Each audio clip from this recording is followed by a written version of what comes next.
Investigation personnel worked diligently throughout the night and morning to process the scene for evidence. It should be noted there were no apparent signs of foul play.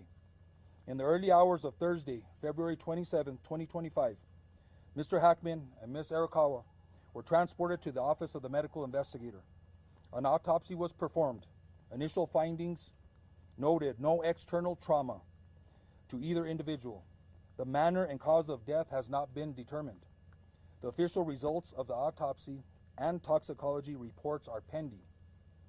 Just today, I spoke to Dr. Jarrell, the pathologist from the New Mexico Office of the Medical Investigator. This was at 2:00 p.m. today. She advised that there were several tests that were submitted to be expedited.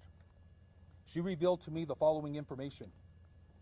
Both individuals tested negative for carbon monoxide. An initial interrogation was conducted of Mr. Hackman's pacemaker. This revealed that his last event was recorded on February 17th, 2025. I was advised that a more thorough investigation will be completed. That'll conclude my statement. I will take a few questions, and just so everybody knows, this is an active investigation still. I'll take questions. Sure. Based on what you know about the conditions of both the bodies, who do you believe died first? That's a very hard thing to determine. Even with the assistance of OMI, we asked that question because that's a question that we want answered.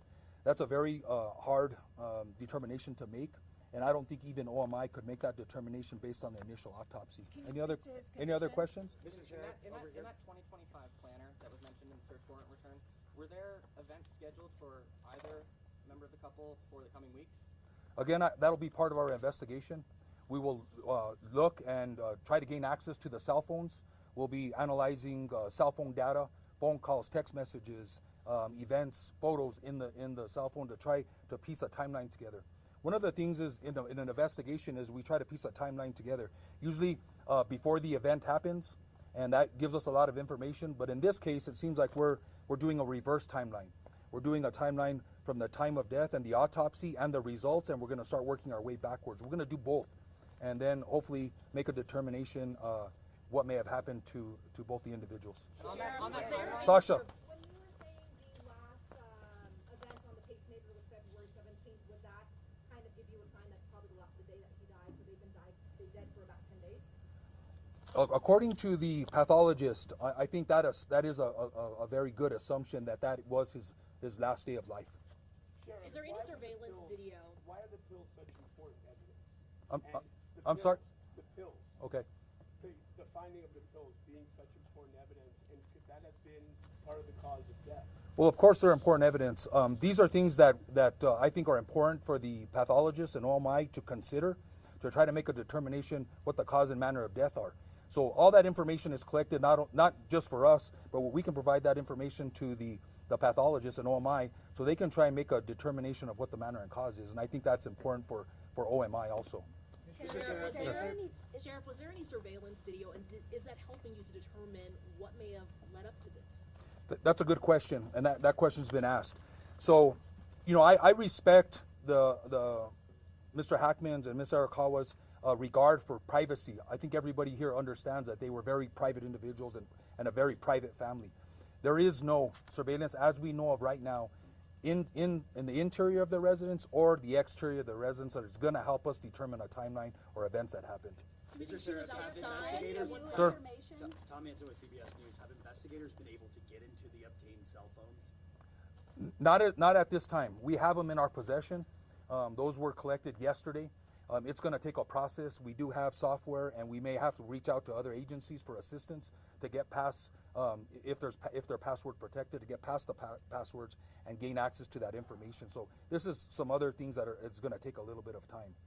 Sheriff, is there any information on there are names, Nikhil McClellan from the Albuquerque Journal, there are names on prescription bottles. Do we know any idea as to who was taking any of those medications?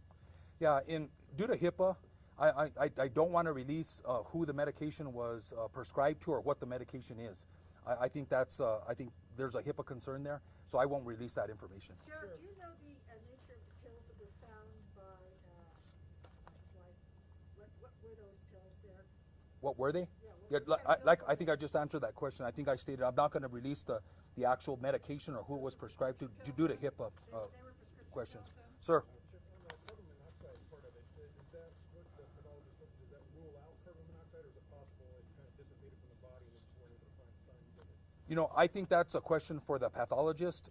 It's with that information, I'm assuming that at the time of death that they were negative for carbon monoxide, which means to me that that is possibly ruled out. That's another conversation I think that we will have with the pathologist and OMI to make sure that that's still not indication, but it sounds like that's ruled out. Were there any signs that Betsy was under any form of distress? I don't have that information. Again, I didn't personally see you know, the individuals, so there's no indication that there was any stress. There was no indication of any of that I can tell or that I can share, unfortunately. Do you think that the dogs? Been ruled out? Hold on. Anybody else? I know you've asked the question, ma'am. Sheriff, was there any significance to the space heater being located near her head, that detail, and any more information about how the dogs died? No, I don't think the space, you know, now that we've ruled out carbon monoxide, unless there's something else that comes back in the toxicology report, that we have to look, we're going to look at everything, right? We have photographs, we've documented everything that was close to the body in the room, then we'll look at that a little closer. But right now, there's no indication that has any anything to do with it. Were you able to determine whether they fell or not? Like, was there any trauma evidence on the bodies to suggest a fall? No, I don't think you know, there was any indication that again, there was no trauma indicated on the body. I'm assuming if they would have fell or you know, injured themselves or a head injury or brain injury, that would have been discovered by the pathologist. So I'm going to say that they weren't. Just to follow up, you saw the sunglasses being cane on the floor, according to the reports. That would seem to go against that. You know, that's up to the detective and OMI to work out.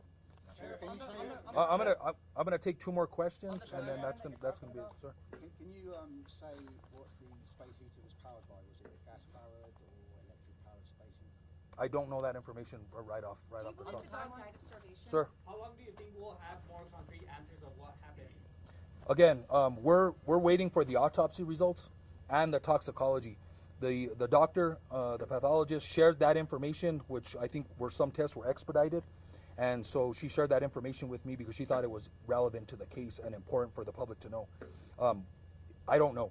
I don't know when the cause and the manner will be determined officially, or when the toxicology results come. I'm assuming the pathologist will wait for the toxicology to come back, so that'll help her make her decision on what the cause and manner is. But it could be months or 3 months or longer, in my experience.